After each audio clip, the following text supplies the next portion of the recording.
Saksakallan gunarnavasya Vande Guru Sri Charanarabindam.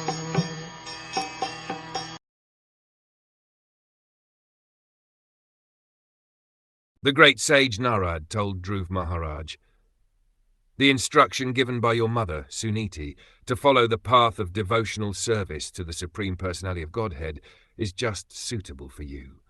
You should therefore completely absorb yourself in the devotional service of the Lord."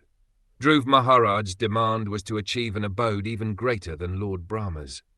Within this universe, Lord Brahma is supposed to be in the most exalted position, for he is the chief of all demigods, but Dhruv Maharaj wanted a realm beyond his. Therefore his desire was not to be fulfilled by worshipping any demigod.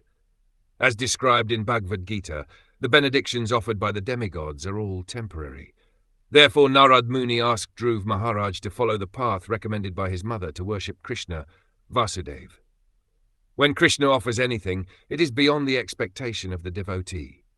Both Suniti and Narad Muni knew that the demand of Dhruv Maharaj was impossible for any demigod to fulfill, and therefore both of them recommended following the process of devotional service to Lord Krishna. Narad Muni is referred to here as Bhagwan, because he can bless any person just as the Supreme Personality of Godhead can.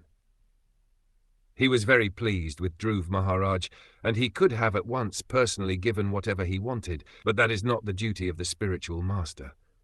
His duty is to engage the disciple in proper devotional service as prescribed in the Shastras.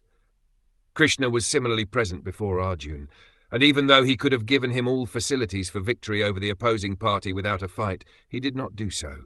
Instead, he asked Arjuna to fight.